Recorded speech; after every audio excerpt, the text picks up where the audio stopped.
going to the moon. And this SpaceX Falcon 9 rocket is taking us there. On board is a lunar lander that's built by Intuitive Machines. It's carrying science and technology investigations from NASA's Commercial Lunar Payload Services initiative. This will help pave the way for humanity to live and work at the moon. Hello and welcome everyone to the Kennedy Space Center in Florida. I'm NASA's Tahira Allen, and this is Josh Marshall, the Communications Director for Intuitive Machines. Josh, it is so great to have you here today. I know. Tahira, it is good to be back, and what a difference that 1 year can make. We're back out on the launch pad with another lunar lander and a maturing commercial space program that's ready to support commercial partners and, of course, NASA. And we are so excited to be back on the launch pad with you. Liftoff of Intuitive Machines' moon lander is scheduled for 7:16 and 30 seconds p.m. Eastern Time. And right now, everything is a go for launch. If all goes as planned, that lander will complete its journey about 8 days from now, with a landing at Mons Mouton, about 100 miles from the lunar South Pole and the farthest south ever attempted for a moon landing. One of the main goals is to gain insights into lunar soil characteristics and also detect resources beneath the surface. Josh, describe the build-up to this moment today. I mean, oh my goodness, for Intuitive Machines. I'll try to sum it up for you. Back in the early days of the company, we started this mantra of if people see your excellence and that you do the things that you say you're going to do, exceed those expectations. And after our first mission, well, we have some room to grow. And this moment is another opportunity to push that bar forward, get hardware to space, and show people what Intuitive Machines is capable of. Well, I mean, you've already accomplished so much, so good luck tonight. Now, there are more than a dozen NASA and commercial instruments headed to the moon tonight, and we're going to walk you through them over the next hour and a half. But first, Josh, tell us a little bit about your spacecraft. We've got a replica of her right here that's sending all this new technology to the moon. Well, first off, we love her, and her name is not? Athena, including her solar panels. She's just over 14 feet tall. With the landing gear, she's just shy of 15 feet wide. That's about the length of a standard car parking spot. The lunar lander weighs nearly 1,500 pounds and is capable of delivering about 220 pounds of payload to the lunar surface. That is a lot of science, Josh. So, you know, we talked about having commercial instruments on board this lander. Can you walk us through some of those payloads on Athena? Absolutely. Let's take a look at some commercial ones. We have Lunar Outpost Map Rover underneath the garage right here. We'll move this around. We have Nokia just on this side. And if we pivot back this way a little bit, you have Lone Star Data Holdings Data Center over here. But I want to talk about a payload that's helping us solve one of the challenges we found from IM-1, and that was regulating the thermal temperatures underneath the lander's top deck solar array, this area right here. So what we did is we partnered with Columbia Sportswear and brought in this material. It's called Omni-Shade Sun Deflector. Can I hold it? Absolutely. And what it does is regulate that extreme heat and extreme cold that the lander experiences underneath that top deck solar array. Wow, that's incredible. And so all these commercial payloads that you've been pointing out, they're all on the outside of the lander because, as I understand, Athena's fuel tanks are on the inside of the core structure. You got it right. Cool. That's liquid methane and liquid oxygen tanks inside of the lander. What that requires is extremely cold fuel to be loaded inside of the vehicle. That fueling process started about 3 hours before launch, and fueling stops just before liftoff. And what is really cool, to meet those requirements, SpaceX developed a way to fuel the lander while it's already attached to the rocket and on the path. Now let's head on over to SpaceX and Mission Control in Hawthorne, California. Thanks, Tahira. I'm John Innsbrucker, Falcon Principal Integration Engineer here at SpaceX. And I'm Yo Mezo, a Lead Propulsion Engineer here at SpaceX.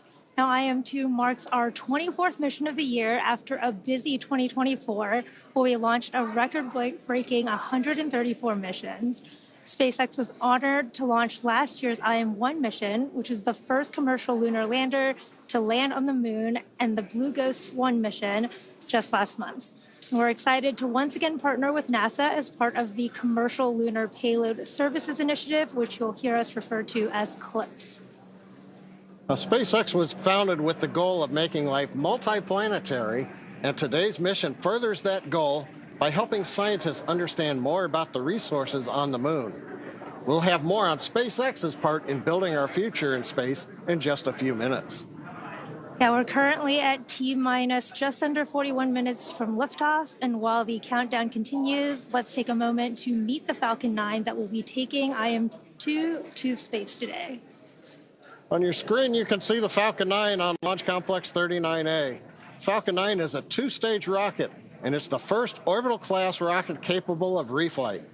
The first stage, the tallest portion of the vehicle, marked there on your screen, that provides 1.7 million pounds of thrust thanks to its 9 Merlin 1D engines.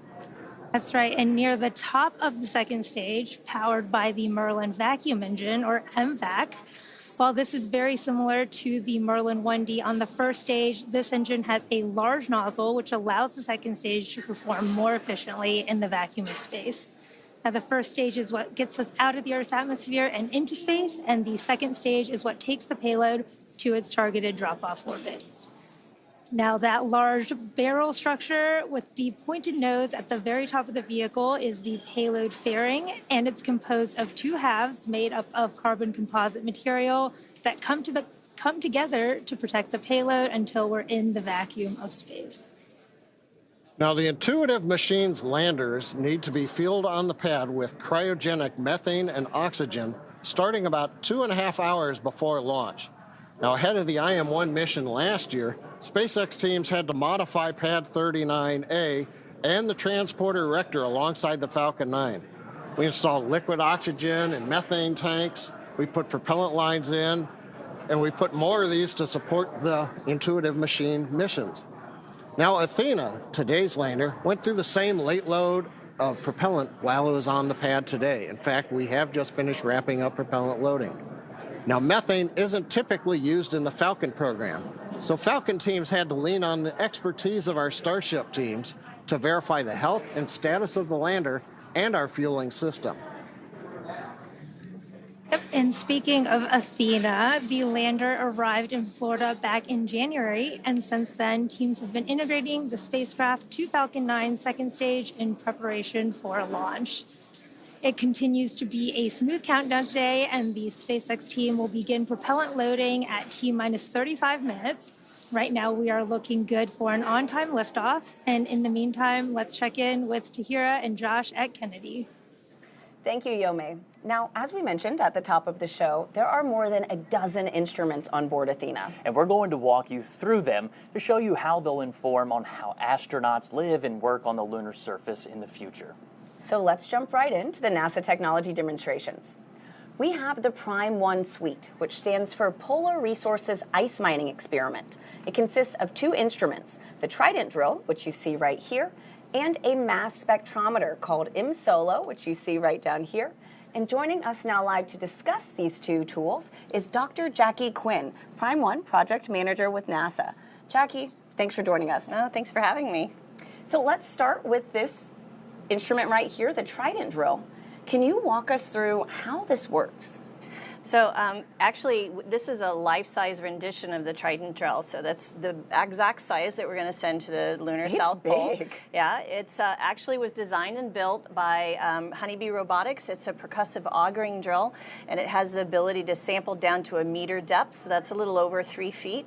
And the way it works is it goes down in about 4-inch sections. It'll go down 4 inches. It'll collect the lunar regolith on the flutes of the drill. It'll bring it to the surface, deposit on the surface, and then it goes down again another 4 inches and deposits. It'll do that sequentially until it reaches its terminal depth. One of the very cool things about the Trident drill is it has a temperature sensor in the very tip of the drill. So as we're going down, we're going to stop and take temperature measurements at different depths along the way. So we'll get the first thermal in situ readings as we traverse down. That'll be one first. And of course, it's the first robotic drill in the lunar South Pole. So very cool. That's Trident. A couple calls from SpaceX here Launch control aboard the on the launch countdown. auto sequence immediately and proceeding to launch abort. At T-minus 10 seconds, launch control will be hands-off and relying on automated abort criteria for the remainder of the count.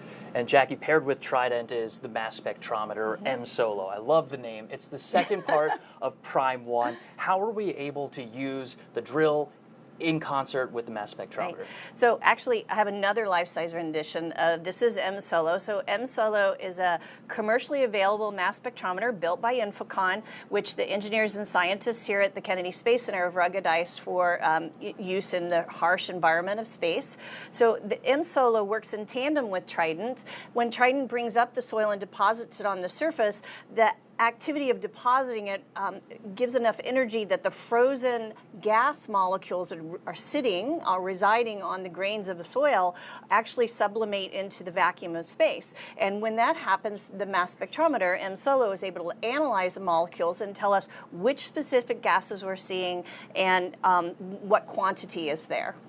And so, Jackie, real quick, can you give us the big picture? You know, what does the Prime 1 suite contribute to the overall goal of long-term human presence at the moon? Yeah, so right now, I would say we're fairly tethered to Earth as human explorers, and we want to be able to have a sustained presence on the moon, on Mars, on any celestial body. And in order to do that, we need to be able to live off the land. So if we look historically at explorers, say Lewis and Clark that went from Missouri to the Pacific, they were able to do it because they lived off the land. They gathered food and vegetables, they hunted, they drank water. Well, we as explorers of space need to be able to live off the land as well. And the way to do that is to be able to get the water if it's there, and be able to harness it for creating fuel and oxygen. And that's what Prime 1 will do, is to give us those first key engineering components that allow us to design future systems. That is so exciting, Jackie. Thank you so much for joining us today. Being here. Go Prime 1. And it sounds like we also did just get a call out that RP1 propellant loading is underway. So that is a great update to hear. Now, also aboard Athena is the Laser Retroreflector Array, or LRA. It's a collection of reflectors. You can also think of them as mirrors that are designed to use reflected light from an orbiting spacecraft laser to help locate landers better on the lunar surface. Tahira, this technology requires no power to work and has been used since the Apollo era. And now we're looking forward to a new era of lunar exploration with NASA's Commercial Lunar Payload Services initiative. Here's why we're teaming up with American companies to deliver science and technology to the lunar surface. And if you're just joining us, welcome here to the launch pad at L-33 minutes, 24 seconds, and counting till launch of the historic IM-2 lunar lander, launching from the historic Launch Complex 39A at NASA Kennedy Space Center in Florida. If it's your first time here, welcome. My name's Zach. I'm the founder and host here at the Launchpad Network. And here at TLP, it's our mission to inform and inspire the explorers of tomorrow, because we believe that space is better together. And we were listening in there as NASA and SpaceX began their live coverage and had that live view from the launch complex from the press site there. Our team getting adjusted, ready for liftoff here in just about 30 minutes time as the sun sets here on the Space Coast. As always, we want to hear from you. Where are you watching from? Let us know in the chat there. While we wait for those messages to come in, a little bit more about today's Falcon 9. The Falcon 9 booster 1083 is going for its 9th flight on a 37-day turnaround after previously supporting Crew 8, Polaris Dawn, CRS-31, Astronus from One to Many, and 4 previous Starlink missions. Today's drone ship is the Shortfall Gravitas 1. It's stationed downrange in the Atlantic Ocean, ready to recover today's booster. About 3 hours ago, teams began fueling the lunar lander with cryogenic methane and oxygen ahead of liftoff, similar to what they had to do last year with IM-1. Now, Athena, the name of the lunar lander, it's going to take about 8 days to reach the South Pole, so we are going to get our Athena IM-2 lunar tracker up in the next few hours or so following the successful liftoff here today, so make sure you keep an eye out for that. We got lots of people tuning in from all over the world. We got Paul in Carolina, David's in Michigan, we got Knowles in Tallahassee, we've got Miranda in Miami, Princess is in California, Princess is in Canada, Denise is in California, we got Alpha in the Southern Auroras, welcome. Glad to have you all joining us here. If you haven't yet, take a moment, engage that like button, share out the stream, invite people to join us. We're going to listen back into It looks like they're playing another video, so we're not going to listen back in. We are going to answer your guys' comments and questions. You can keep sending those in the chat by tagging us at the launch pad. Denise, Zach, your advice about switching login for Lunex worked. Awesome. Oh, awesome. I'm glad you were able to get on board there. It's going to be an exciting one watching IM-2 launch here today, and even more exciting later this year when our own payload launches to the moon aboard the Griffin lander aboard Falcon Heavy this fall. We're super, super excited to have a payload on that, and many of you coming on that journey with us aboard Lunex 1. So stay tuned for more updates around that, but you can get your Lunex 1 mission gear as well as our TLP launch gear over at tlpnetwork.com. Click on shop or just go to thelaunchpad.store. But as always, if you guys have questions, you can send them in the chat by tagging us at the Launchpad. We'll work on answering those live. We are now into propellant loading of Falcon 9 at T-minus 30 minutes, 10 seconds, and counting.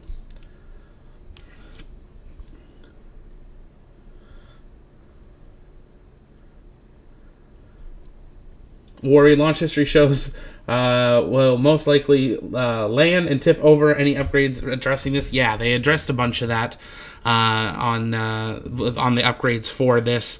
They'll probably dive into more of that as we get closer to the landing date, about 8 days from now. But we do know they've made adjustments. They have made sure that all of the remove before flight tags have been removed. All of the systems have been actually turned on and uncovered so that they'll be able to land here in about 8 days. And there's some incredible technology on board this lander. The lander itself, Athena, the Nova C lander, is really just a hub and a base station that a lot of other technologies have been attached onto. Nokia is on board. There's many other companies that are on board. There's a really cool little hopper vehicle that you just saw there that's going to hop around the moon around Athena. There's a rover. There's so many things on board, and I'm sure we'll hear more about that in the days and weeks to come. Let's listen back in to NASA Mission Control as we get 28 minutes, 55 seconds and counting till launch. Y'all call the Micronova the Grace Hopper. We do. Naharika Agrawal, our project manager for the Hopper, named it after Grace Hopper, who was a pioneer in software programming. Well, what's such a fitting name for another pioneering technology? You know, Absolutely. Hopper had big support from NASA's Space Technology Mission Directorate through what we call a Tipping Point Award. Can you explain why that is? You know, what is it about Grace that has everybody so excited? Yeah, so we had decided that we were looking for a technology that could be utilized to go to extreme locations on the moon. In particular, places that rovers couldn't go.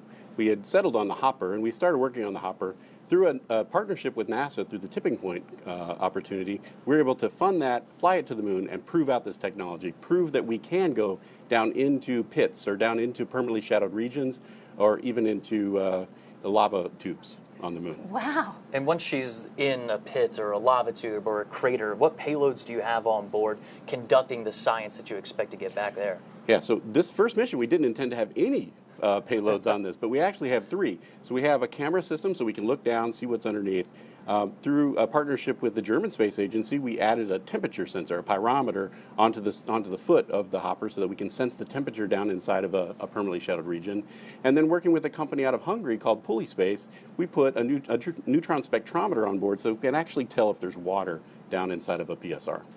That is so exciting. Now, so you talk about Hopper going inside these craters, these lava tubes. Does she have to hop back out to transmit the data, or can she do it from inside there? Well, we believe that she's going to have to hop back out. However, partnering with Nokia, we've actually put a Nokia antenna on top of Hopper. And based on the analysis that Nokia has done, we believe that we will be able to communicate outside of that PSR that we're flying into just by bouncing the signals off the walls of the crater.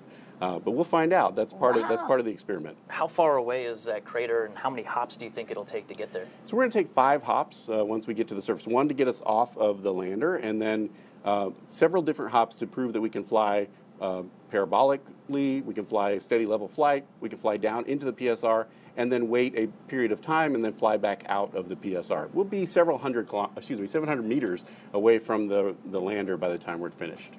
It is so exciting just hearing about the complexities of, you know, this lunar technology that's going to the moon. And Trent, we wish Grace safe travels into the history books. We do too. Thank you very much. Thank you. Now let's head back to SpaceX in Hawthorne, California, where John and Yomi are standing by live right now. Thanks, Tahira. Everything continues to be go for launch as we count down to liftoff in just 26 minutes from now. Now, not only is the Falcon family of vehicles supporting NASA's lunar efforts through contracts like CLIPS, but we're also working directly with companies to help support a growing commercial industry, and that's unlocking space for both commercial and government customers. Yep, that's absolutely right. And for more than a decade, Falcon 9 has supported 45 missions to the International Space Station with our Dragon spacecraft, starting with our first cargo resupply mission, then returning human spaceflight capabilities to the U.S., and even helping launch 2 additional cargo missions with Northrop Grumman's Cygnus. All of these missions have enabled science and research to be conducted on the International Space Station. Yep. A lot of work from low Earth orbit. Now, since 2022, SpaceX has supported the next generation of commercial space exploration. We've done the launch of 3 private astronaut missions to the space station, and that's been in partnership with Axiom Space. Now, in the near future, Axiom plans to attach a module to the ISS, and that will eventually detach and form an independent station, one of many commercial space stations that will come online soon, as well as after the International Space Station exits service at the end of its operational life. That's right, John. And when ready, SpaceX will help deorbit the space station. NASA awarded SpaceX a contract to develop the US Deorbit Vehicle, or USDV, which is a modified Dragon designed to guide the ISS through a controlled re-entry into Earth's atmosphere. Now, this will be a pivotal moment in spaceflight history, and as the space station departs orbit and hands off the baton for future private missions like those from Axiom or VAST, which is working on developing space stations that launch directly into orbit. And you can see that on your screen right now. Now, SpaceX's drive to unlock space does not end there. In 2021, SpaceX launched Inspiration 4 on a 3-day journey around the Earth. It was the first all-civilian mission to space. And missions like Inspiration 4 that you can see here, Polaris Dawn, and the upcoming From 2 mission, those allow commercial astronauts to conduct research and other activities in the microgravity of outer space, as well as demonstrate new technologies while orbiting the Earth. Now, as some of you may recall, last year the Polaris Dawn crew reached the highest altitude ever in Earth orbit since the Apollo program. They participated in the first ever extravehicular activity, what we call an EVA, where they stood up in Dragon wearing SpaceX-developed EVA suits. They also conducted 36 research studies and experiments designed to advance both human health on Earth and during long-duration space flights. There's a nice view of the very top of Dragon where they conducted that EVA from in the SpaceX suits. Yeah, those were incredible missions. And all of these missions, including today's IM-2 mission, are helping set the stage for future missions to the Moon, Mars, and beyond. And of course, SpaceX continues to support NASA's Launch Services program with missions like Sphere X and Punch, which are currently scheduled to launch in just a few days. So very exciting times ahead. But back to today's mission. Let's check back in with Tahira and Josh over at KSC. Thanks, Yome. So we are at about T-minus 22 minutes from liftoff tonight. Josh, if all goes as planned, this would be the second lunar landing for Intuitive Machines. I mean, that has to feel good. It does. And just last year, we became the first commercial company to land and operate on the surface of the moon, despite a harder than expected landing caused by a laser altimeter mishap. Now, so what did your team do to assess IM-1 and really make modifications for this second mission tonight with Athena? Right. After IM-1, the entire team met and reviewed every minute of the mission. What went right, what went wrong, and identified a few improvements for Athena. Namely, we've taken extra steps in testing to ensure Athena's laser altimeter is rock and roll ready to go, Tahira. I mean, that sounds great, Josh. So let's talk about this landing site. The landing for IM-2 is at Mons Mouton. It's named after the award-winning NASA mathematician and computer programmer Melba Mouton, who contributed to the successful Apollo 11 moon landing. Mons Mouton is about 100 miles from the lunar South Pole, climbing nearly 20,000 feet high. That's about the height of Mount McKinley in North America. This mountain is also about the size of Delaware, stretching 2,700 square miles, and will be the southernmost lunar landing ever attempted. Now, Josh, can you break down what are the differences between the IM-1 landing site from your first lunar landing and the IM-2 site for Athena tonight? Well, both of these sites are lunar highland areas, very similar when it comes to that. The IM-2 landing site is about twice as close to the South Pole than our first mission. Why was Mons Mouton chosen? Was there anything specific that you all used to really narrow this down for IM-2? That's a great question. I asked our scientists, and as we move closer to the South Pole, combining Earth and Sun visibility becomes more challenging. So we chose Mons Mouton because the Sun and Earth visibility enables a longer surface mission so that NASA commercial payloads may complete their operational goals. It also has a crater close by that we're targeting for Grace to explore called Crater H. We'll have to think of a better name for the next round of explorers that drop by. Absolutely, Josh. That's so funny. Now, and those explorers could be, Artemis astronauts. The Mons Mouton area is also one of the potential landing locations for the Artemis 3 mission. It's a region no other crewed mission has ever landed or explored before. Here's a closer look at the type of preparation that goes into returning from the lunar surface in our Artemis Moon Minute.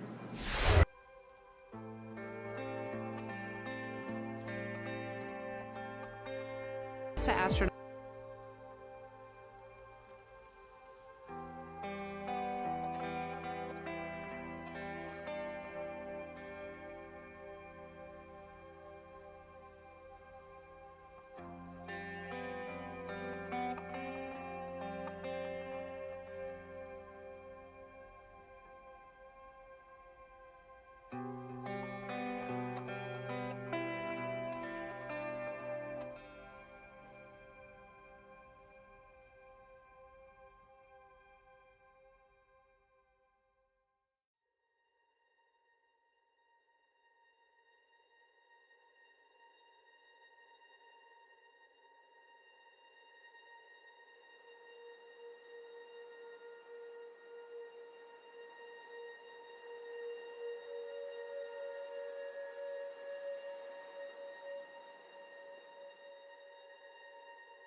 Artemis updates and info on the Artemis 2 mission, you can scan the QR code on your screen or visit nasa.gov/mission/Artemis-II.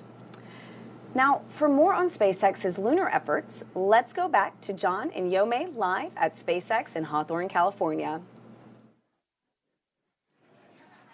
Thanks, Tahira. As we mentioned earlier, Falcon 9 is the first orbital-class rocket capable of reflight. And in fact, this will be the 9th flight of this particular first-stage booster supporting this mission. Together, Falcon 9 and Falcon Heavy have completed more than 450 launches and over 380 reflights. It's hard to keep track of the scorecard.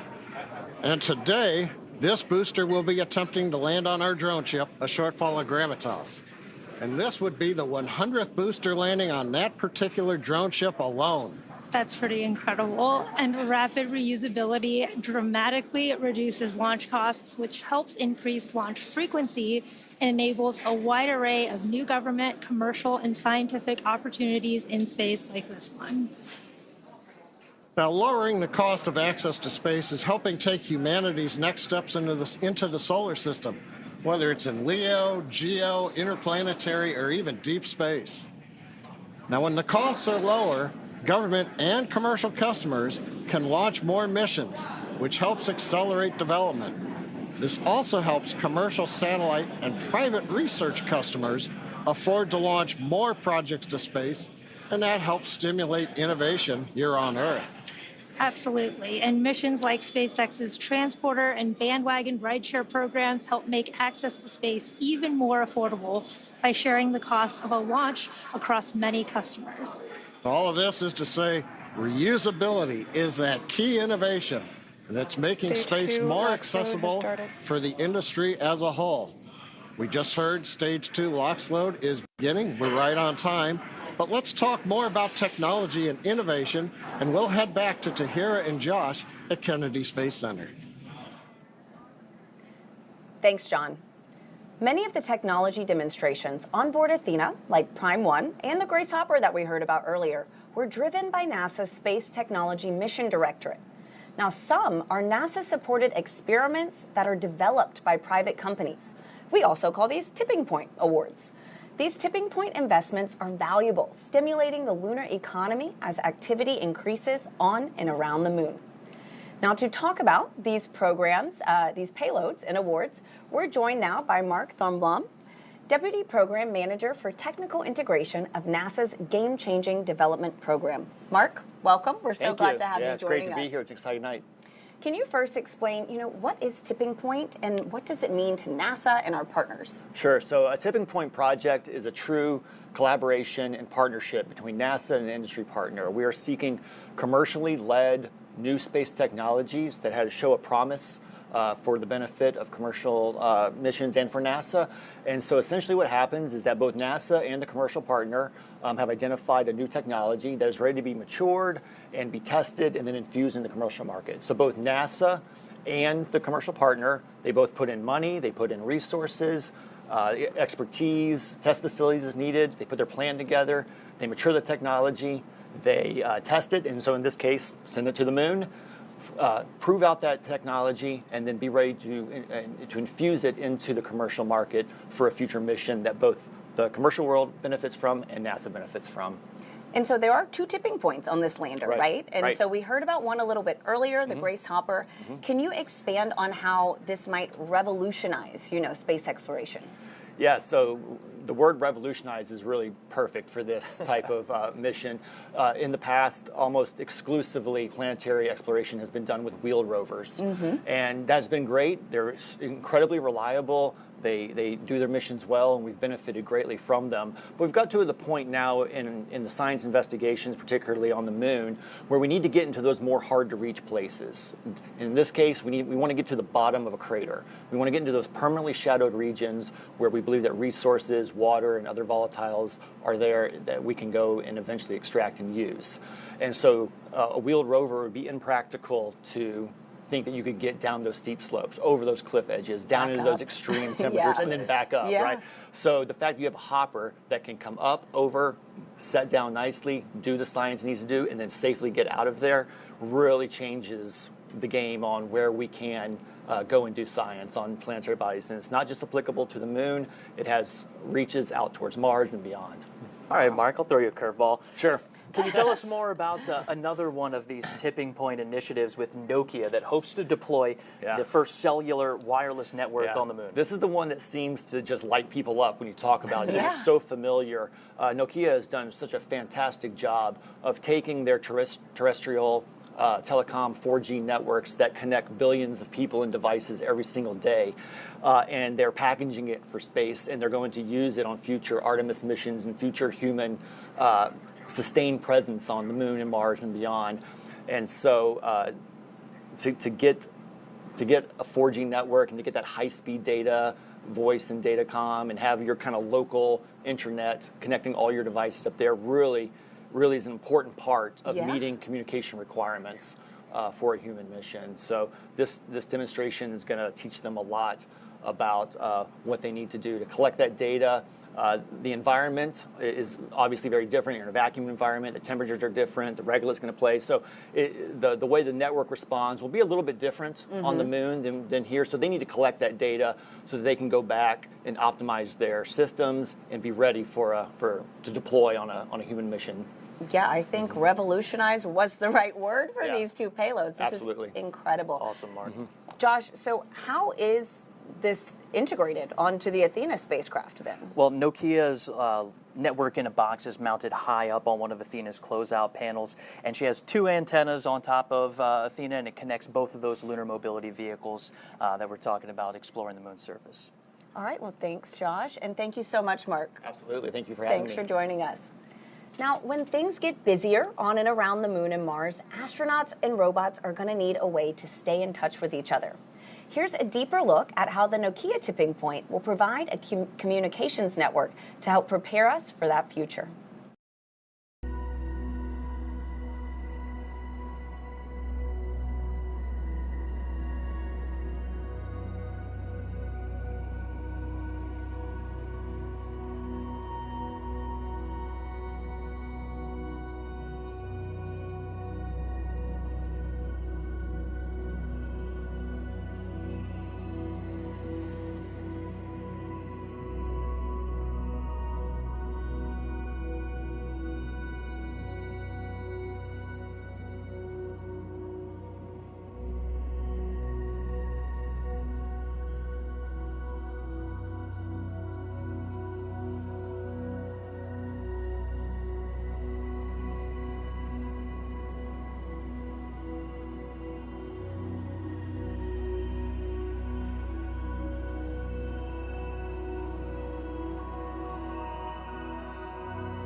Nokia's lunar network technology will be the first deployed on IM-2 mission. It's also being adapted for Artemis 3. That's right. Now, these high-speed capabilities will be incorporated into the Axiom Space's AXEMU spacesuits, enabling connectivity on the lunar surface.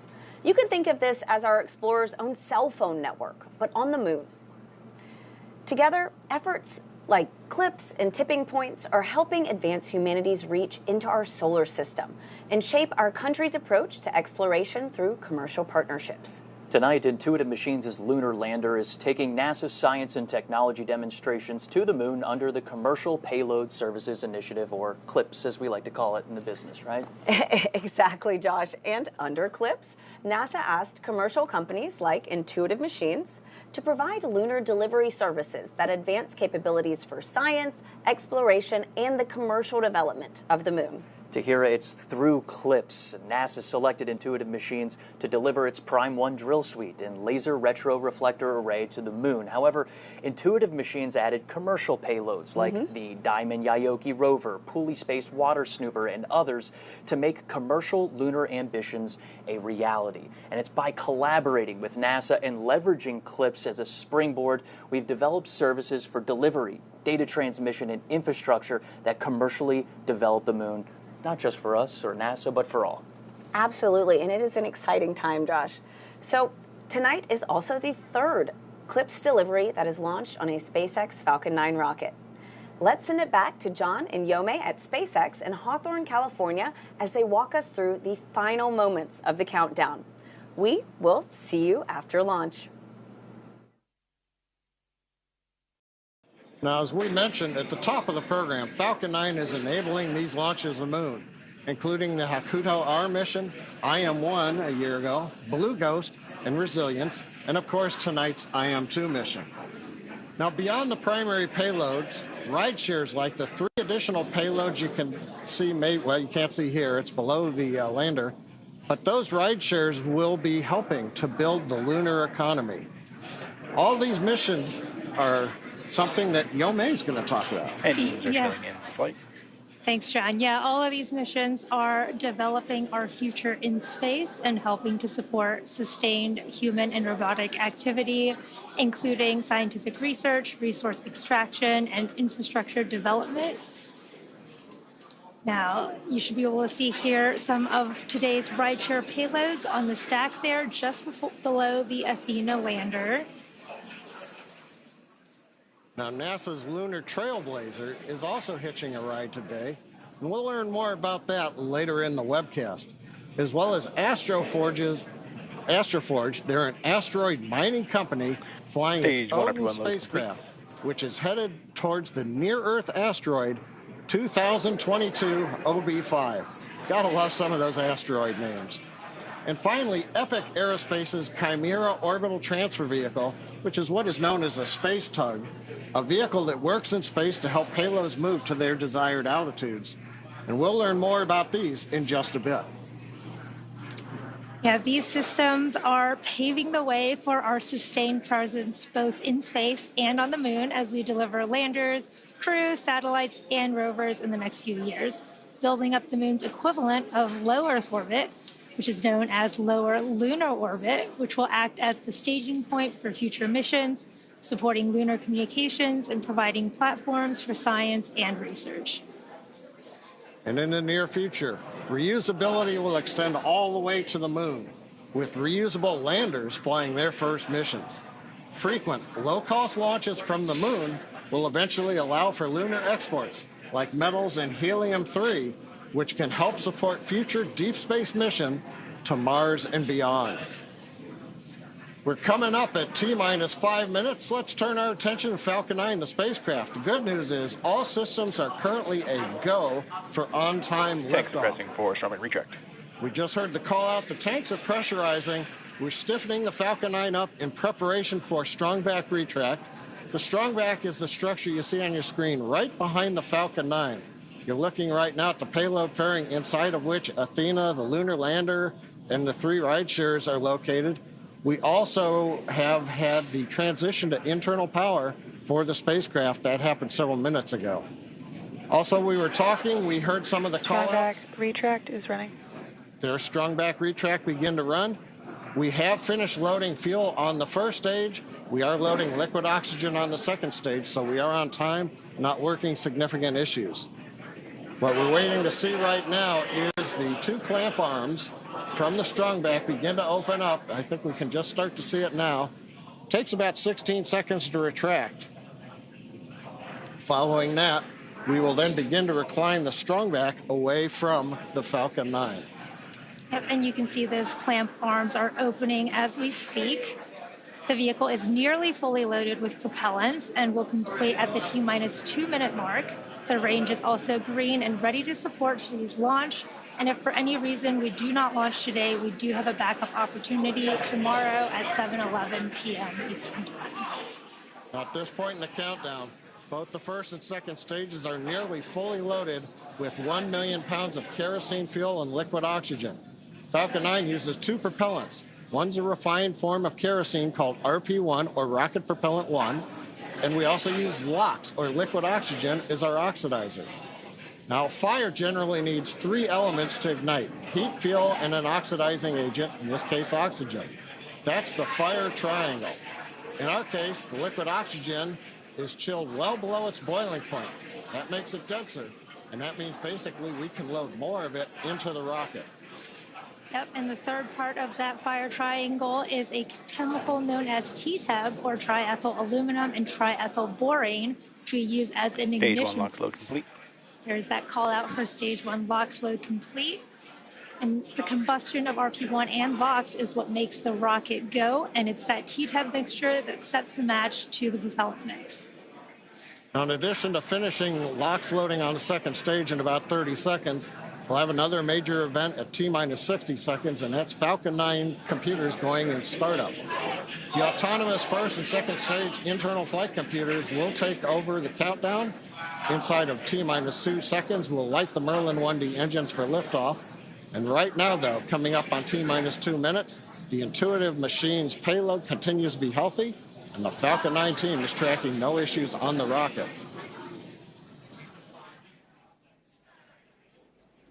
Currently, the weather is green, and the range is ready to support a T0 at 7:17 p.m. Stage Eastern 2 Time. LOX load complete.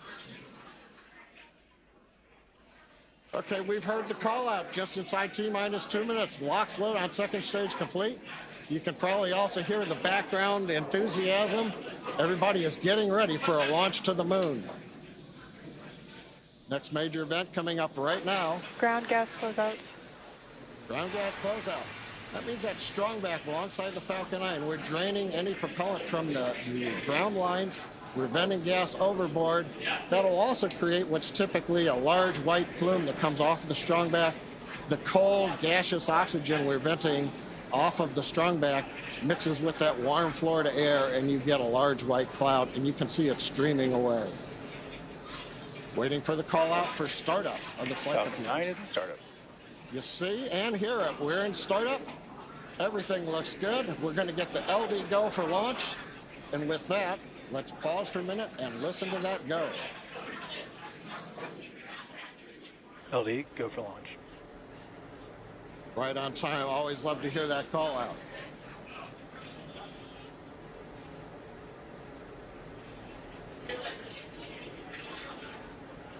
T-minus 30 seconds and counting. All systems are go for launch of Falcon 9 with the Intuitive Machines lunar payload.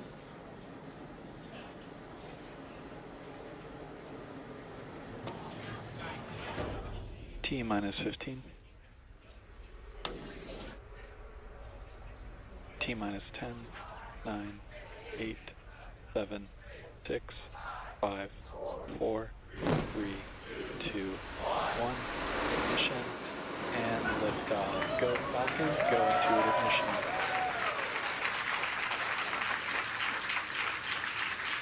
Vehicle is pitching downrange. And we'll be full nominal.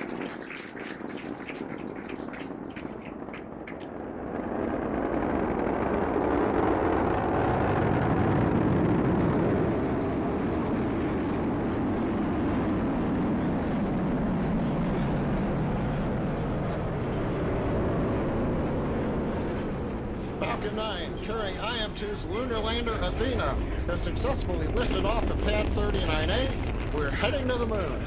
We heard the call out of the pitch kick. That's a small tilt of the vehicle. We're still going pretty much straight up, but now we're also slowly heading horizontal. You heard that call out for power and telemetry nominal, and once we reach orbital altitude, we're going pretty much horizontal to the Earth. The rocket needs to go about 17,000 miles per Falcon hour. 9 is supersonic. Horizontally.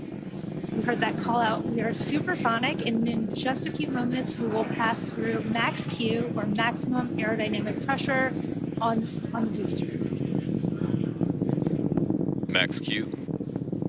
We're through max Q, and the Merlin 1D engines have throttled back up to full power.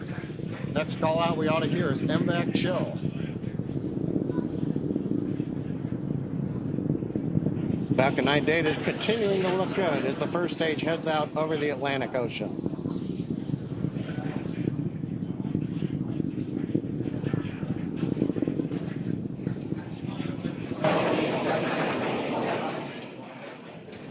Trajectory looking good on Falcon 9. Now we're going to have a few events coming up in quick succession. We're going to start with MECO, main engine cutoff. That's the point during the flight where we shut down the 9 Merlin 1D engines on the first stage. Then we'll go into stage separation, and then SES-1, which is the second stage engine start number 1. And shortly after MECO, stage 1 and 2 will separate from each other, with the first stage booster beginning its trip back down to Earth, while the second stage engine starts for the first time, known as SES-1, where the single Merlin vacuum engine on board the second stage will light up. This is happening in just a few seconds. MECO. Stage separation confirmed.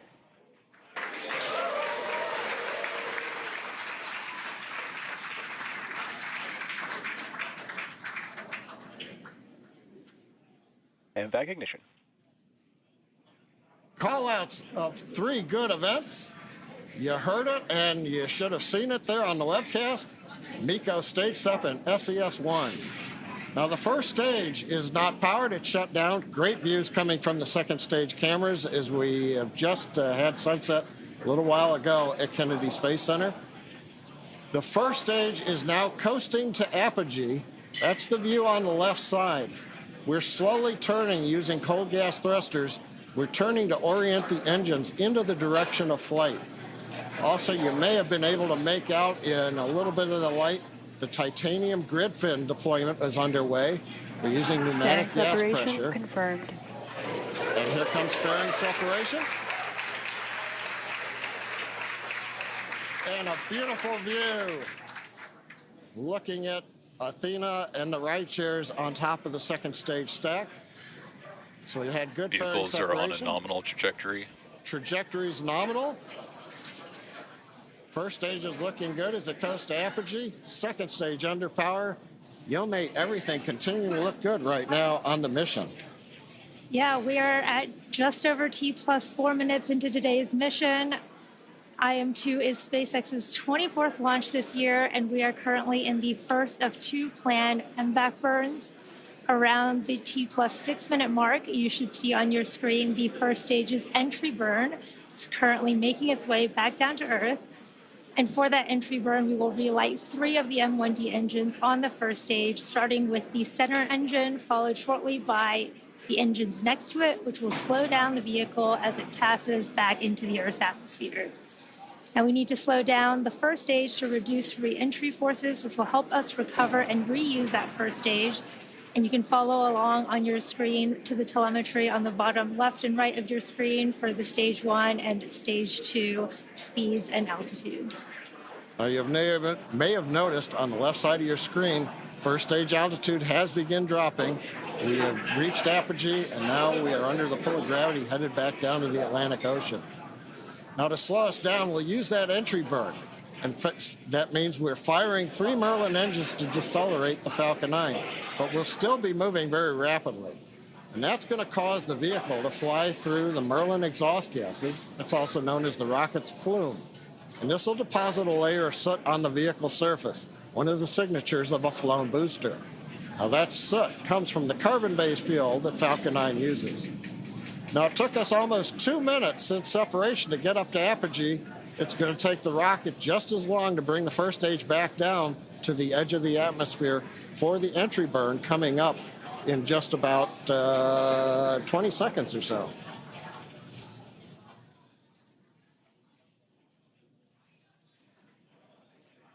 Now, as a reminder, the first stage that's supporting today's mission is performing its entry burn for the 9th time.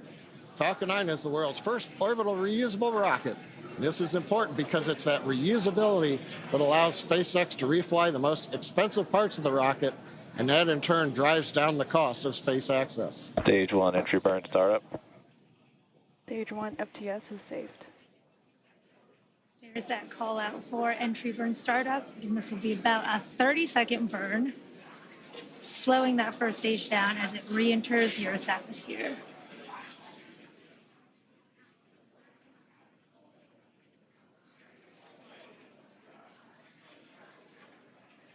Stage 1 entry burn shutdown.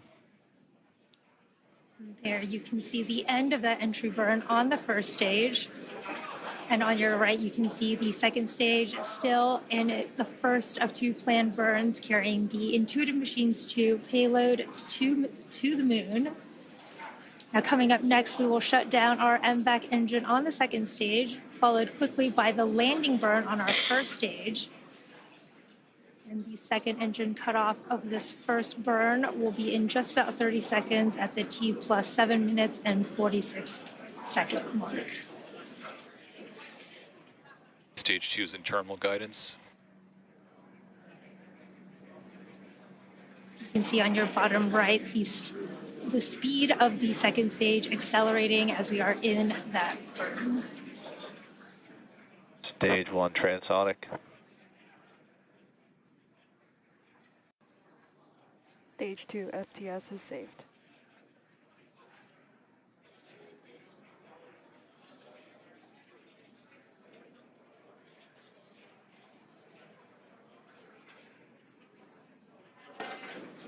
MVAC shutdown. There's that call out for MVAC shutdown. We should be getting a confirmation of a good orbit as Stage well as 1 landing burn. there is that stage 1 Nominal landing parking burn. orbit. and that confirmation of a good orbit on stage 2. Let's watch stage 1 come back home. Landing leg deploy.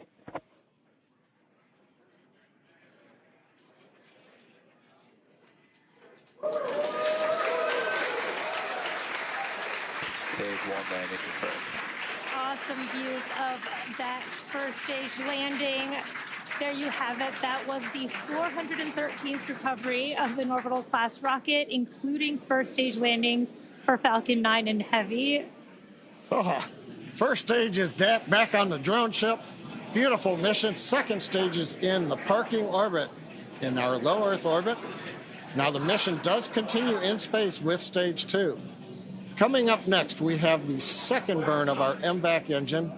We call that SES-2. And that'll be the second stage burn around the T plus 36.5 minute mark. And we'll follow that with spacecraft separation. Until then, we're going to send you back to Tahira and Josh at Kennedy Space Center. Thank you, John and Yome. If you're just joining us, welcome to the Space Coast of Florida, where we just witnessed live the beautiful liftoff of the moon-bound Intuitive Machines lunar lander named Athena. It launched on top of a SpaceX Falcon 9 rocket from Launch Pad 39A right here at Kennedy Space Center. Intuitive Machines is an American company based in Houston, Texas. We developed and built a complete space program around our lunar lander that's carrying, among other things, several NASA payloads. And if everything goes as planned, in 8 days, Athena is expected to land at the Mons Bhutan region of the moon, about 100 miles from the lunar South Pole. That is right. And make sure you stay with us tonight. Our broadcast here on NASA Plus will continue through Athena's acquisition of signal, which is expected to happen just after 8 p.m. Eastern Time. Now, Josh, besides Athena calling home for the first time, are there any other big milestones that your team is monitoring and waiting to happen right now? Well, it's important to remember that Athena making that first phone call home isn't an easy feat. The lander's designed to make a lot of autonomous decisions throughout the process, including getting into max power attitude. That's one of the first things flight controllers will confirm after we hear from Athena for the first time. They'll be checking that her top deck solar array is locked in, pointing right at the sun. And Tahira, one of my favorite parts of this mission is while Athena is expected to call back to mission control, there's more action. Additional payload deployments from the rocket's second stage. I am super excited for that too. I don't think I've seen multiple rideshare payloads, release, and they are called ride shares. And while they aren't hitching a ride to the moon with Athena, they are on the same rocket, and Intuitive Machines has 3 of them, including the Lunar Trailblazer, which is managed by NASA's Jet Propulsion Laboratory. It's the only NASA science investigation on this mission that will not land on the moon. Once it deploys, it will orbit the moon about 60 miles from the surface to help scientists better understand the lunar water cycle. It will also inform future human missions as to where supplies of water may be found and extracted as a resource. The mission is managed by NASA JPL, and its science investigations and operations are led out of Caltech University. And we are joined now by Dr. Rachel Klima, Lunar Trailblazer Deputy Principal Investigator, to talk in more detail about Lunar Trailblazer. Now, Rachel, first though, what a launch tonight. Oh my gosh. Were you able to witness that? Yes, I was. It was, my mind is blown, not just because the launch was so beautiful, but like to have worked on something for so long and see it go, like, I don't know how this is my life. Congratulations. Absolutely. Can you tell us a little bit about the goal of the Lunar Trailblazer mission? Sure. So Lunar Trailblazer, we proposed it in 2018 to follow up on some of the observations that were made almost about a decade before that of water on the surface of the moon, across the entire surface of the moon. So we're going back to study the form, the abundance, the distribution of that water, and to understand whether the water actually migrates across the lunar surface so we can characterize this lunar water cycle. Wow. Tell us a little bit more about the science instruments on board that help you achieve that mission. Sure. So the way that we're doing that, we have 2 state-of-the-art instruments. We have one called the high-resolution volatiles mineral mapping, mineral moon mapper, excuse me. I'm a little excited. It's a proper government name. Yeah. HVMQ is what we call it by. And that studies the near-infrared reflected light from the sun. So the sun shines the light onto the lunar surface, and the light that's reflected back off basically carries with it like a spectral fingerprint of where water and minerals are on the lunar surface. So we'll be measuring those, and then riding along with that is the Lunar Thermal Mapper, which is out of Oxford University in the United Kingdom, and that was supported. So it's an international partnership with the UK. Cool. And they're measuring the temperature of the lunar surface at the same time that we're measuring the spectral signature and understanding where the water is. Now, Rachel, quickly, can you tell us how does the work that Lunar Trailblazer is intending to do lay the groundwork for what we want to do with our Artemis? Well, so, we have these hints of water on the lunar surface in the permanently shadowed regions of the moon and also on the illuminated surface. But if we want to go there with Artemis, if we want to live off the land, if we want to use the water that's there, we need to understand where it is. We need to understand how much is there. And so Lunar Trailblazer, on a scale that people can actually operate on, will be able to map whether there's ice in the permanently shadowed regions and that kind of thing. So to help pick landing sites and see where we want to be. Wow, that is crazy. What an exciting future. Thank you so much for joining us, Thanks, Rachel. Okay. All right, thanks very much. Now, Josh, I understand that there are a few other commercial rideshare payloads that, like Lunar Trailblazer, will deploy from the Falcon 9 rocket after Athena. Oh, that's right, Tahira, and you can see it at home in this animation. Athena separates, and then the 3 rideshare payloads deploy. This animation has a condensed timeline. We actually expect the payloads to separate about 5 minutes after Athena. Wow, I mean, even the animation, this is gorgeous. This is going to be such a spectacular view. So can you walk us through, what exactly is deploying here? Well, what you're watching are all of the rideshare deployments, including Astroforge, a space mining company, using this mission to scout its target asteroid that is out of this world, and deployment of Epic Aerospace's payload called Chimera. It's an orbital transfer vehicle intended to deploy multiple payloads after separation. And is there a special reason, that these ride shares joined Intuitive Machines CLIPS lunar launches? That's a great point. And Intuitive Machines takes an Apollo-like trajectory to the moon. It's called a translunar orbit. It's like throwing a fastball right at the moon. It enables Athena to get there in about 8 days, but for ride shares, it's an opportunity to get into a high-energy orbit to get places like the moon or a deep space asteroid like Astroforge. It's also an opportunity to send our future lunar data relay satellites on the same launches as our lander missions, starting with IM-3, which is, of course, also carrying our CLIPS payloads from NASA. That's right. And IM-3 will be Intuitive Machines' 3rd lunar delivery mission as part of CLIPS, an initiative where NASA and American companies have teamed up to explore the moon. Now, a lot of research needs to happen before humanity can live and work on the lunar surface. And these CLIPS missions are like our stepping stones towards creating that sustainable future. In the end, the rewards outweigh the risks.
Administrator for NASA's Science Mission Directorate, and Dr. Joel Kearns, the Deputy Associate Administrator for Exploration.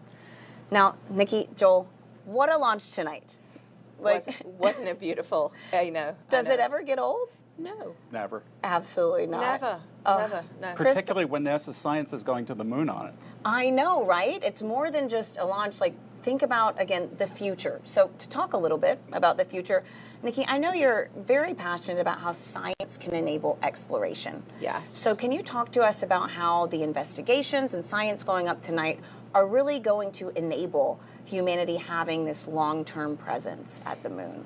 Yeah, I mean, obviously, science enables exploration, but exploration enables science, and that's why we're so excited about having this partnership as we move forward. NASA science does great science wherever we go in the universe, literally. From the center of the sun to the edge of the universe, we're doing fantastic science.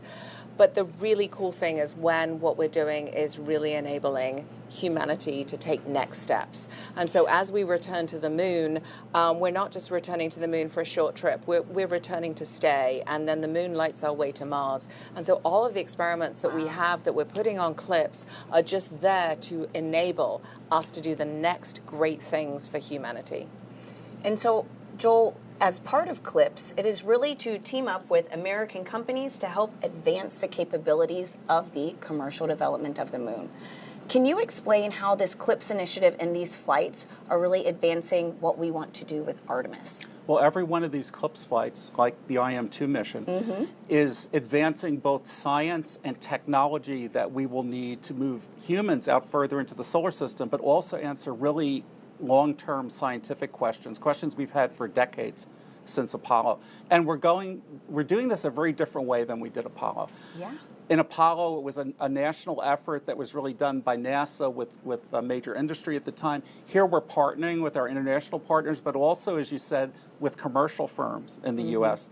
And the way we implement CLIPS to carry out these science and technical objectives, we actually get as a service from U.S. industry the ability to bring things to the moon and get data back.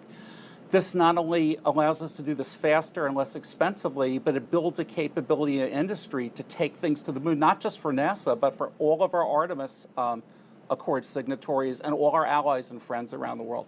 It starts with robotic landers, it goes to orbiters, and it goes to other small spacecraft. And you know that we are doing public-private partnerships now, even for the big human landers and the spacesuits. It's really the wave of the future for the moon and eventually Mars. Absolutely. Now, very quickly, this is a hard question, but what are you both looking forward to most in this new era of lunar exploration? Joel? We are going to go to places on the moon, again, to get ready for Mars and to answer questions about the moon that no one's ever visited before. So, for example, IM-2 on this mission will go the furthest, closest to the South Pole that anyone has ever been. And we know we want to send our Artemis astronauts to the South Pole. So just by going there, we're going to get the first information of what is the South Pole really like as we answer those scientific questions. And Nikki?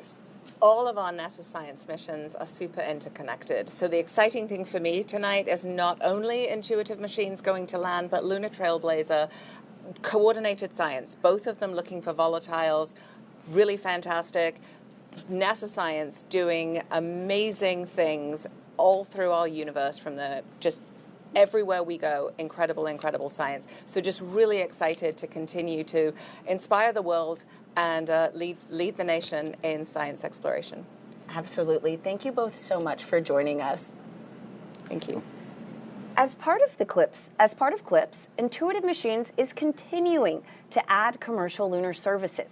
It enables delivery, data transmission, and infrastructure to support the Artemis campaign and the commercial development of the moon.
of the second stage of the Falcon 9 rocket and then separation of Intuitive Machines' lunar lander.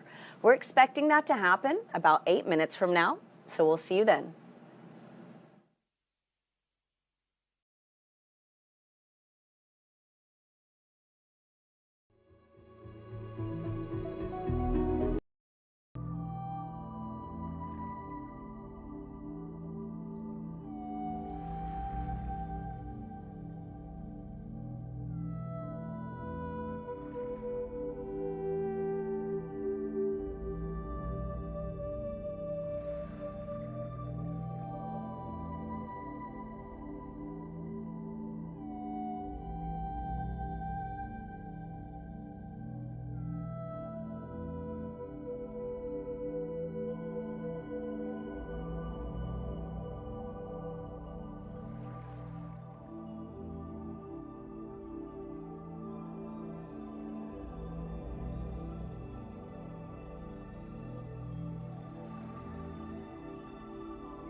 Center, where we are currently awaiting the second burn of the Falcon 9 second stage and separation of Intuitive Machines' lunar lander.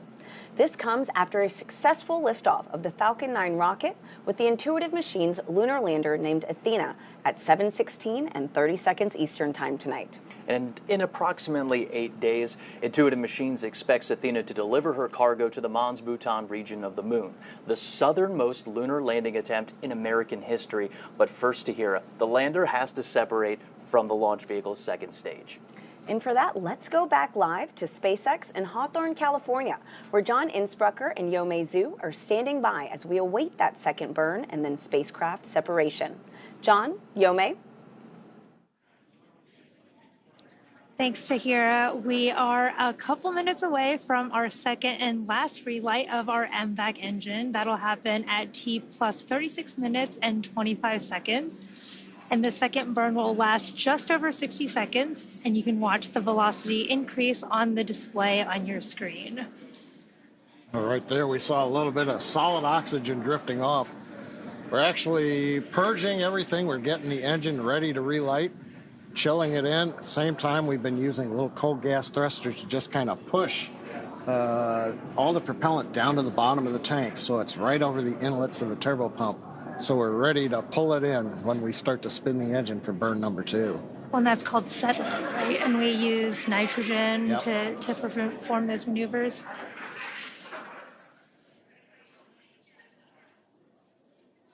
And we can't see those thrusters that John mentioned. They're on the right on the main second stage, and we just have the MVAC engine view here. But you can see that engine chill process happening. You can also see the payloads on the left-hand side of your screen. Oh, and there's a nice view. We've got a second payload camera on this flight, and I think we're looking right up at the business end of Athena with the large nozzle. Yeah, really cool views. I love how Athena looks like a star when it floats away.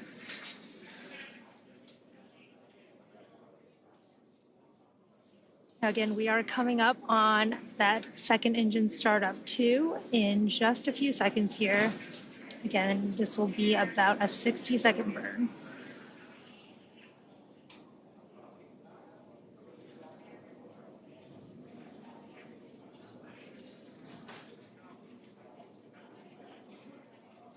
MVAC ignition.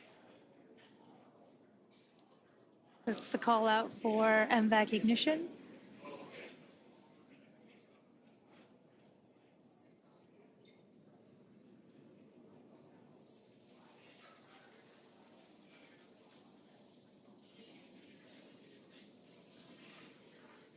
It's always cool to see that MVAC nozzle start glowing in the middle of the burn.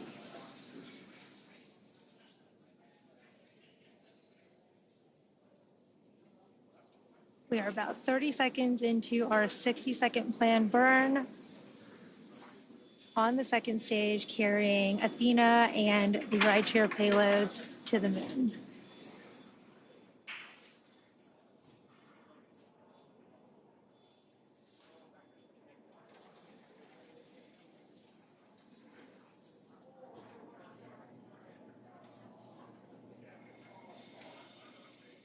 MVAC shutdown. There is that call out for MVAC shutdown. We've completed that second burn of the second stage. Just waiting on confirmation. Nominal orbit insertion. There is that confirmation for a good orbit, and it looks like we are on track for spacecraft separation in just a few minutes. It's been a great launch so far. Coming up 38 minutes since we had the liftoff. And now we're waiting for that IM-2 lander to separate from Falcon 9's second stage. A little bit of a recap while we're waiting for that. That comes in a little under 6 minutes from now. We had an on-time liftoff shortly before 7:16 p.m. Eastern Standard Time from Launch Complex 39A at Kennedy Space Center. Everything has proceeded nominally. 2.5 minutes into flight, we got stage separation. We also saw the successful landing of Falcon 9's first stage on our drone ship, a short fall of gravitas, and that made the 9th landing for this first stage. Now, about T plus 7 minutes, 46 seconds, we had a successful second stage engine cutoff, SECA 1, and we heard the call out of a good parking orbit insertion. Now, that was the first of 2 burns of the second stage engine, and we just saw the second burn of that engine complete, and we also are in a good transfer orbit right now. Pay attention on the bottom right to the altimeter. We didn't change altitude very much during the 1-minute burn, but you can see we're starting to move away from Earth now. Now, the vehicle is coasting at this point in time. Payloads are still attached as we're counting down towards the separation of the Athena lander. Now, currently, the second stage is in a coast phase, as I mentioned. We are essentially making sure everything is quiescent on the stage. We're venting down pressures.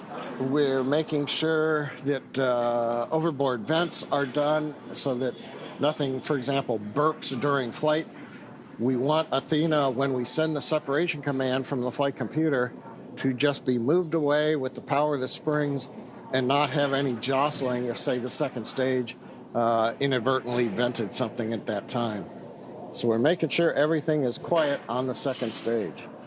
Now we're coming up, we're under 4 minutes to separation, and we're getting great views of the second stage as it prepares to separate the IM-2 lander to begin its 8-day journey to the moon.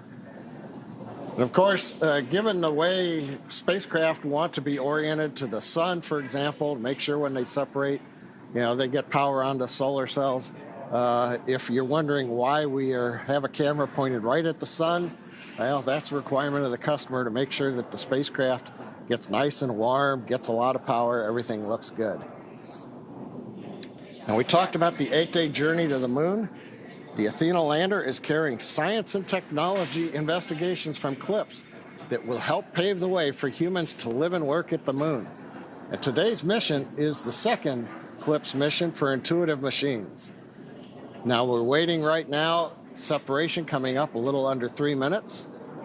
Getting some more views. We're cycling, the flight computer is cycling between the various cameras on stage 2. Got a view of the nozzle. As we heard earlier in the broadcast, that'll make a large maneuver as they get to the moon. But right now, everything is quiet on the lunar lander. There's a view of the nozzle extension one side. Here's the other camera at the back end of the second stage. The silver blanket that you see there, that's multi-layer insulation. We put that over the back end. That keeps all the valves underneath and the electronics warm and cool. Warm from the chill of darkness and the vacuum of space, and also helps insulate it from the hot radiative plume when we fire that second stage engine. That's some cool views of the sunrise on the coming up from the Earth's horizon over there, which is very cool. Very cool to see.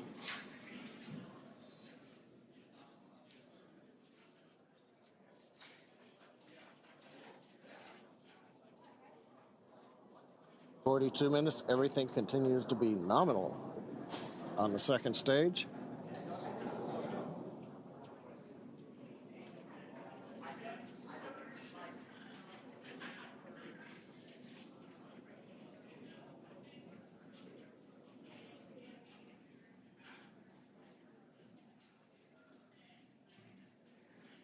Now, just to give you an idea of where we've been, where we're going, in about 1 minute, we are going to get deployment of Intuitive Machines 2 lunar lander, named Athena. We had the launch.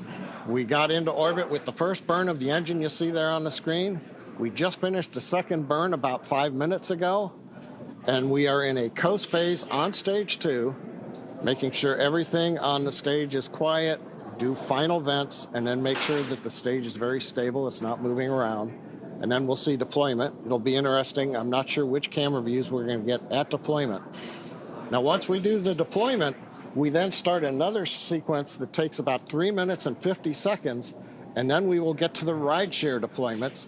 We'll have one, and then every 20 seconds, and then 20 seconds after that. Right now, we're just counting down, waiting for deployment. So let's listen into the countdown net.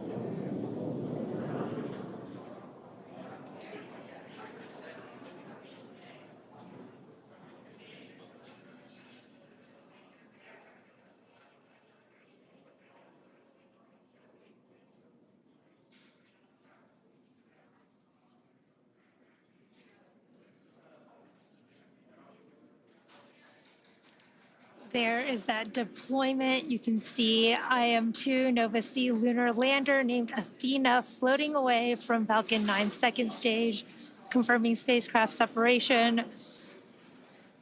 Now, from all of us here at SpaceX, we are wishing the IM-2 lander a good flight and safe travels. SpaceX is honored to be a part of NASA's Commercial Lunar Payload Services Initiative to deliver science and technology to the lunar surface, and we thank NASA and the Intuitive Machines for entrusting us with today's historic mission to the moon.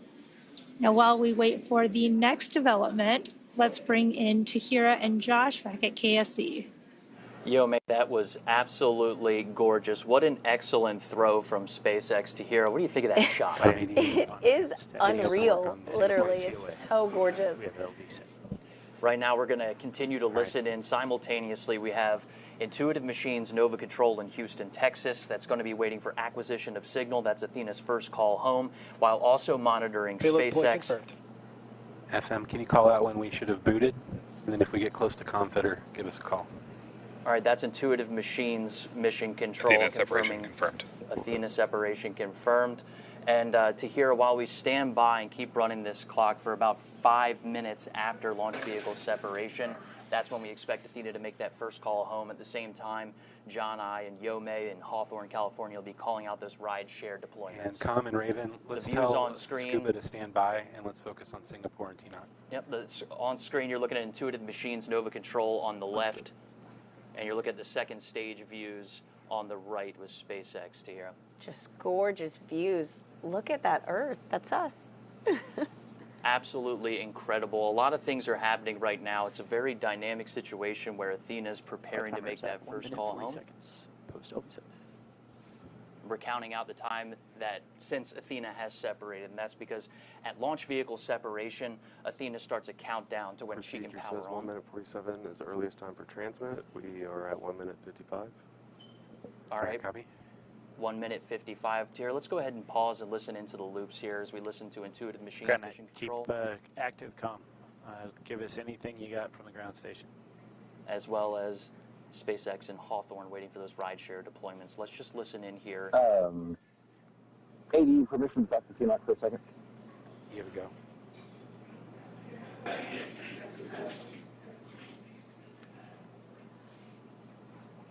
Those calls you just heard are the ground net stations that you're looking at right now inside of Nova Control, waiting for the ground stations on Earth to acquire Athena's signal. We're standing by in Houston for Athena making that first call home, standing by in SpaceX Hawthorne for waiting for those 3 rideshare deployments. We expect all of these things to be happening simultaneously.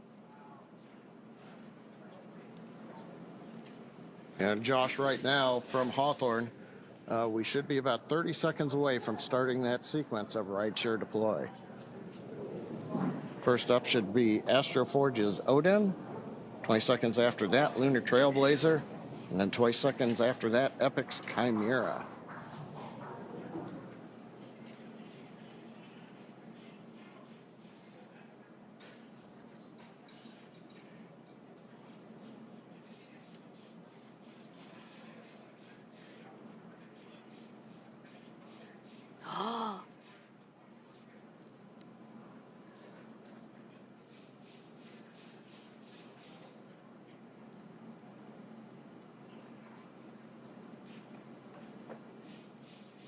Odin deployed, as you heard over the net.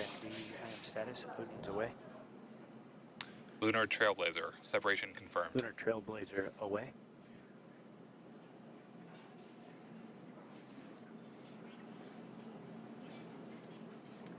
We heard the call out in the acknowledgement. Lunar Trailblazer separated. Wait about another 10 seconds, and it'll be Chimera. Yeah, Com, we will have an OEM for them. Priority right now is Singapore. Chimera away. Understood? All spacecraft are separated. 4 minutes 15 seconds past that. All right. Now Josh Tahira. Falcon 9 second stage has sent its commands. Everything successfully deployed. Now we're waiting a word from you all on acquisition of signal from Athena. Thanks a lot, John. We're still listening in to Intuitive Machines' Nova Control. IM status, waiting for 1909 for our window to open for visibility on the first station. That's flight controllers waiting for that window to start listening in for Athena to make that call home. We're just about inside of that expected window for her to make that first call to Hero.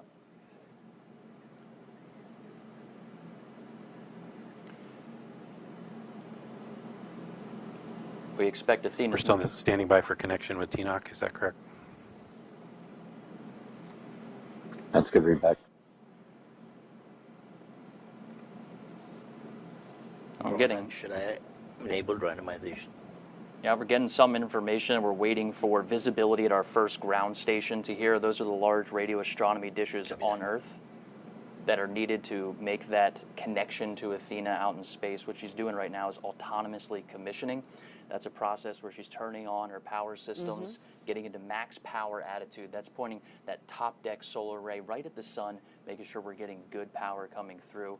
Again, I'm just getting a little bit of information here that the visibility of the first station, that first ground station, to make that connection with Athena, 1909. So probably here just in the next couple of minutes, Mission Control is just going to be standing by for that opportunity. Until that window comes, 6 minutes post-up. We're not going to hear that confirmation until that ground station's ready to receive that signal. Now, Josh, what happened? We're expecting 1909 for the visibility. That's correct. It's 1909. They're talking in Central Time, so that's 8:07 here on the East Coast. So here, just a couple minutes away, flight controllers are watching their screens, waiting to make that first connection with Athena while she's been autonomously commissioning herself in space. That process of getting to max power attitude, getting her radio pairs on, and making that first call home, all while moving just about 24,000 miles per hour. She's doing a lot. That's right. Now, Josh, what happens if Athena exceeds that time window? Well, if Athena exceeds that time window, it's okay. She's also programmed to swap radios and antenna pairs to get in a better configuration to make first contact with flight controllers that your folks at home are watching on the left side of your screen. That's Nova Control in Houston, Texas.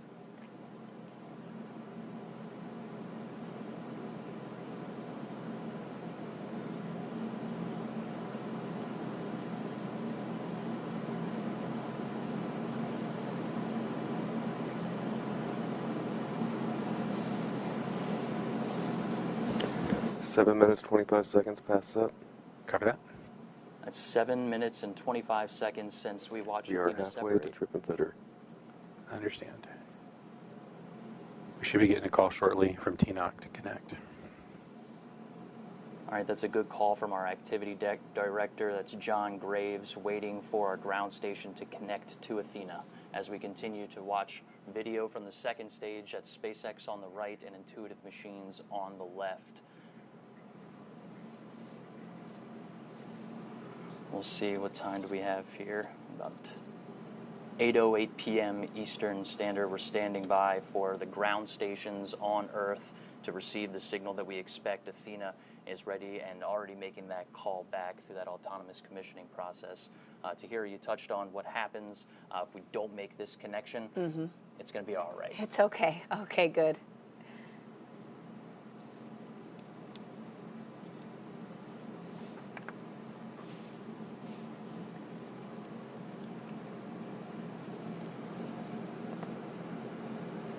Now, we heard a call from Mission Control talking about a comm fitter being halfway through its cycle. What they're talking about there, Tahira, when we say it'll be okay, it's starting. Back to me, Goose. Ground out. What are we seeing? Is Tina giving you any feedback?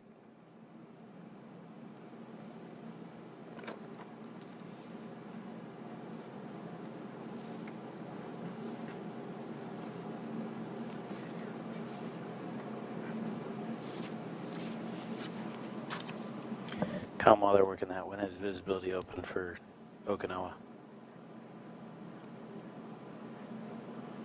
1:29. All right, so we're listening in to when those ground stations will have coverage to connect with Athena in space. What about DSS 34? Let's go ahead and toss it back to John and Yome in Hawthorne, 1:15. California. In 5 minutes.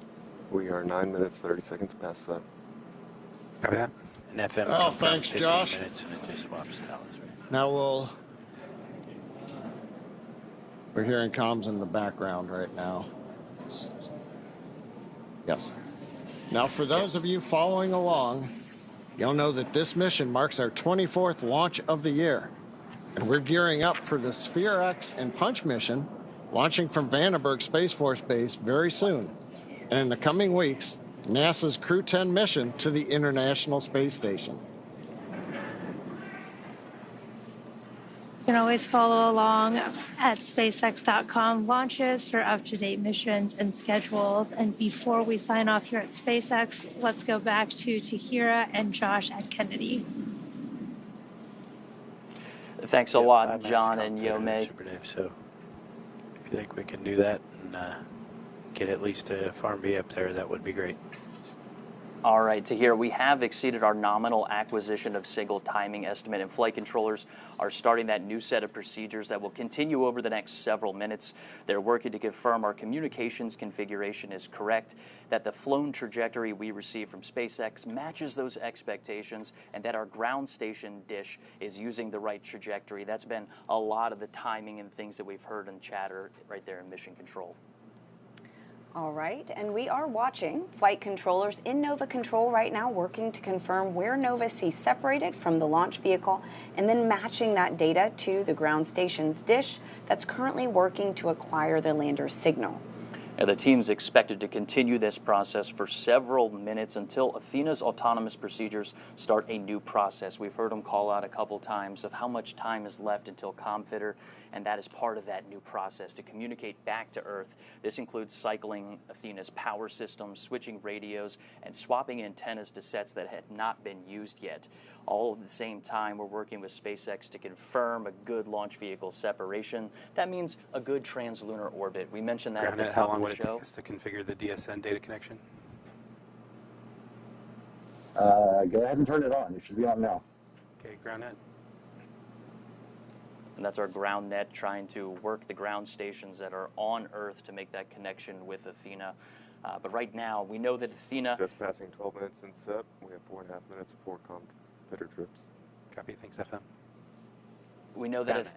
3 minutes. Let's move. We know that Athena is on a fastball shot toward the moon. That's that translunar orbit. It does give us a lot of flexibility within our flight path. DSS 34. And there's some more calls working with those ground stations, enabling the ground stations to make the calls and make that connection with Athena. Status is start bend. All right. We're going to continue to monitor progress inside of Nova Control. I have command active for DSS 34. All right. Telemetry.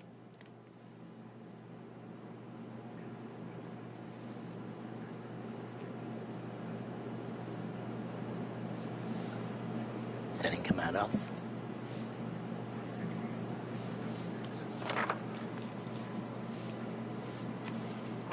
All right, so as we continue to monitor progress inside of Nova Control, we're going to pause to continue listening into what folks are saying inside of Mission Control. But let's just recap what happened leading up to and after liftoff from Launch Complex 39A at NASA's Kennedy Space Center. We saw liftoff to here just around 7:17 p.m. Eastern Standard Time. Then we saw a really good shot there. Beautiful. Yeah. Enabled DSS 34B. I believe DSS 34B is another ground station within the Deep Space Network, possibly. Telemetry active. All right, are we getting updates? I don't see packets yet. All right, that's a key word there. We're waiting for packets. That means that we're receiving data packets down from Athena. Just about 8.5 minutes after launch, we did see that great booster 14 landing minutes past SEP. on a drone ship. And then a second stage startup just about 36.5 minutes after launch. We saw Athena at launch vehicle separation. All right, ground net, what do we need to do to get telemetry packets? I'm not sure. We should be seeing them now. All right, we're standing by for data packets.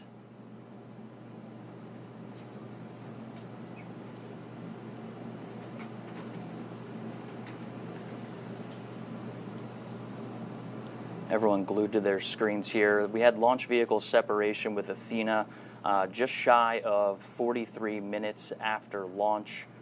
Nominal acquisition of signal about 5 to 7 minutes. We've exceeded that time.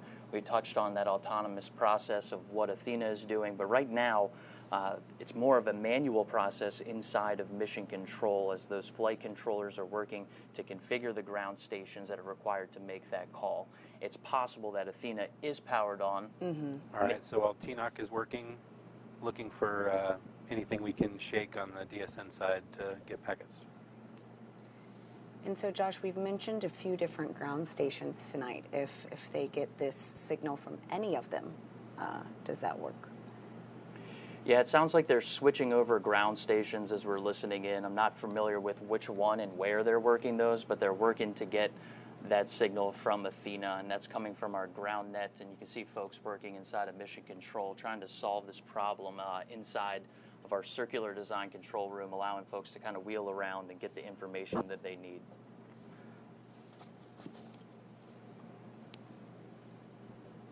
FM, so we're expecting about a minute for the power cycle, and then another 15. Sitting there looking, same antenna config. 30 seconds to the power cycle is what I got. Copy. Okay. All right, as we enter this, Call it out, we'll start a timer. as we enter this power cycle, we're going to continue to work that autonomous process with Athena. We're at 16, 17 is what I'm showing. Is that what we got? I'm now at 16, 17 right now. Okay. Copy.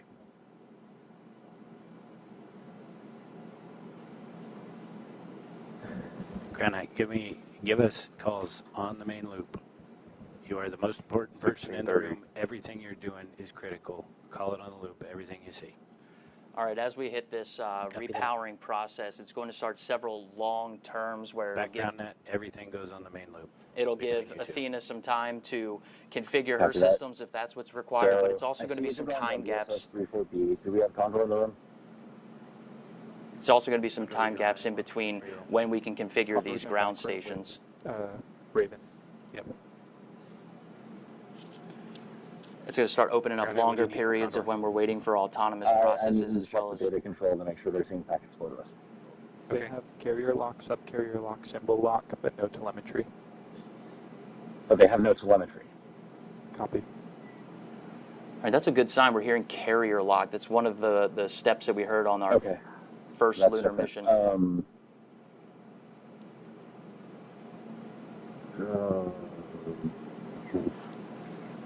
I need to borrow somebody's phone.